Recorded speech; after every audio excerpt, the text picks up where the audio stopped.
The power of gratitude will take more than a simple thank you. Welcome to Lifestyle Stalkers. In this short video series, I will be telling you the ultimate lifestyle secret of gratitude. In the first part of this short video series, we talked about the power of self-confidence. If you missed that video, go check our video description for the link. Almost every day, we say thanks. We absent-mindedly tell it to the grocery store checkout clerk and to the barista at our local coffee shop. But are these sincere expressions of gratitude, or merely a response we've been conditioned to give? Is it something different than saying, thanks, or is the thanks a component of gratitude? So, what exactly is gratitude? Before we start, make sure you subscribe to our channel, and click on the bell so you won't miss any of our lifestyle videos. What is gratitude? As you will discover as you read through this guide, a simple thanks can have a powerful impact on both the person communicating their appreciation, and the person receiving that appreciation. This is especially true when the genuine emotion of gratitude backs the word.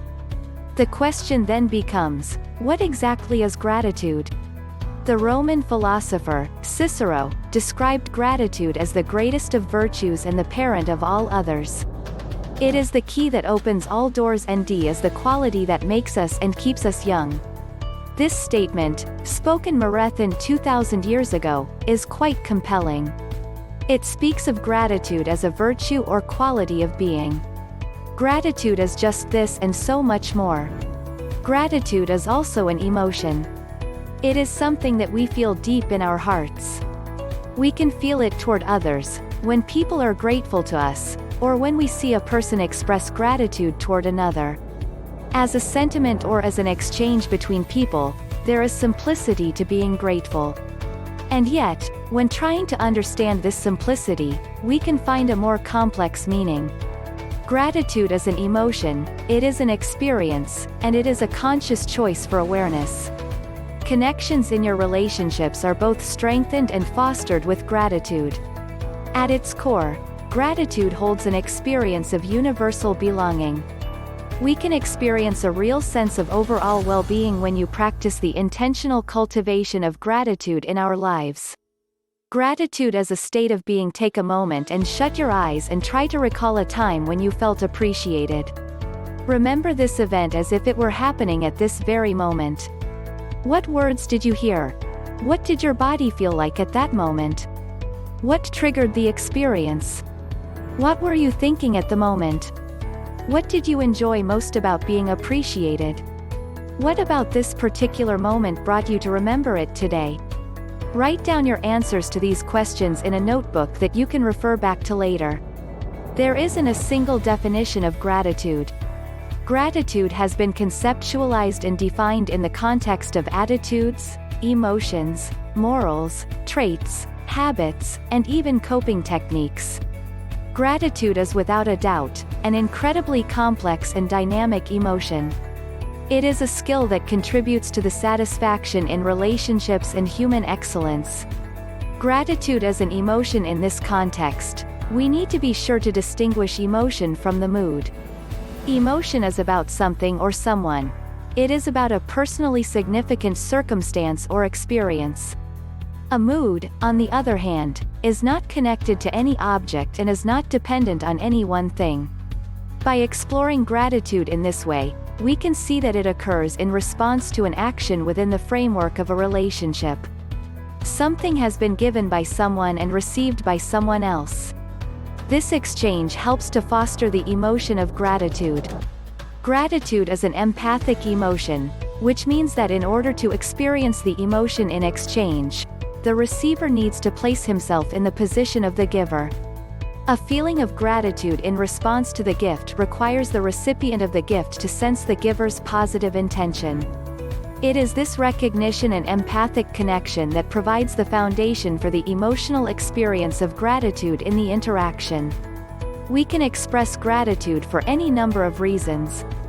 We can be grateful for receiving personal benefits, such as advice from a mentor, or we can be grateful for material items, like a gift, our home, or a car.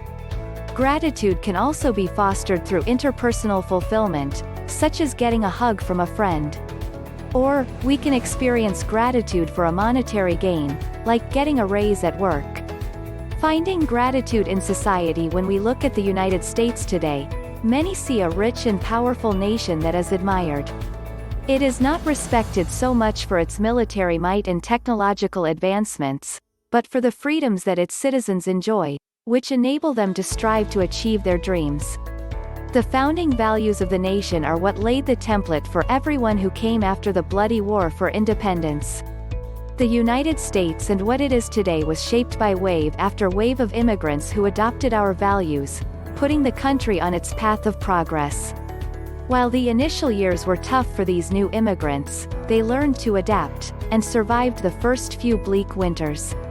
Realizing that hard work was the only way to forge ahead and succeed in their new lives, they learned to express gratitude for what they had been given in their new home of opportunity. It was this gratitude for the simple gifts they received, like a roof over their heads and food on the table, which allowed them to progress in the best possible way. The gratitude plan. As proven by those that came before us, gratitude can play a seminal role in shaping your destiny and your life. Gratitude in today's time. In today's highly consumerist society, where quarterly growth figures have become a measure of a nation's standing, or where possessing a killer instinct is considered a great asset, the question then becomes whether or not gratitude has a place in our society.